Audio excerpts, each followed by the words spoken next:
Francis പാപ്പായുടെ പോസ്റ്റിന് നൽകിയ മറുപടിയിൽ പരസ്യമായി മാപ്പ് പറഞ്ഞ ഇംഗ്ലണ്ട് ക്രിക്കറ്റ് ബോർഡ്. വിഭൂതി ബുധനാഴ്ച പാപ്പായുടെ സോഷ്യൽ മീഡിയയിൽ പോസ്റ്റ് ചെയ്ത സന്ദേശത്തെ നിന്ദിക്കുന്ന തരത്തിലുള്ള ഒരു കമന്റ് രേഖപ്പെടുത്തിയതിനാണ് ബോർഡ് ഇപ്പോൾ മാപ്പ് പറഞ്ഞിരിക്കുന്നത്. നെറ്റിയിൽ ചാരം കൊണ്ട് കുരിശ് വരച്ചാണ് വലിയ നോമ്പിലേക്ക് പ്രവേശിക്കുന്നത്. വിഭൂതി ദിനത്തിൽ ഉപയോഗിക്കുന്ന ചാരം അഥവാ ആഷസിനെ കുറിച്ചായിരുന്നു പാപ്പായുടെ പോസ്റ്റ്. എന്നാൽ ഈ പോസ്റ്റിന് താഴെ പാപ്പായും ആഷസിനെ സ്നേഹിക്കുന്നു എന്ന മറുപടിയായിരുന്നു ഇംഗ്ലണ്ട് ക്രിക്കറ്റ് ബോർഡ് നൽകിയത്.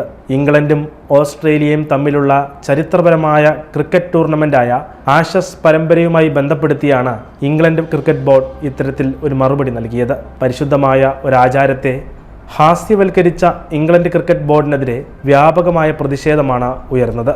വലിയ പ്രതിഷേധങ്ങൾക്കൊടുവിൽ ആ കമന്റ് ഡിലീറ്റ് ചെയ്യുകയും പരസ്യമായി ക്രിക്കറ്റ് ബോർഡ് മാപ്പ് പറയുകയും ചെയ്തു. ഫെബ്രുവരി 14 മുതൽ റോമിലെ ജെമല്ലി ആശുപത്രിയിൽ തുടരുകയാണ് ഫ്രാൻസിസ് പാപ്പ. ഇരു ശ്വാസകോശത്തിനും ന്യൂമോണിയ ബാധിച്ച പാപ്പായുടെ ആരോഗ്യനില ഈ ദിനങ്ങളിൽ സങ്കീർണമായെങ്കിലും ഏറ്റവും ഒടുവിൽ വത്തിക്കാൻ നൽകുന്ന വിവരങ്ങളനുസരിച്ച് പാപ്പായുടെ ആരോഗ്യനില തൃപ്തികരമാണ്.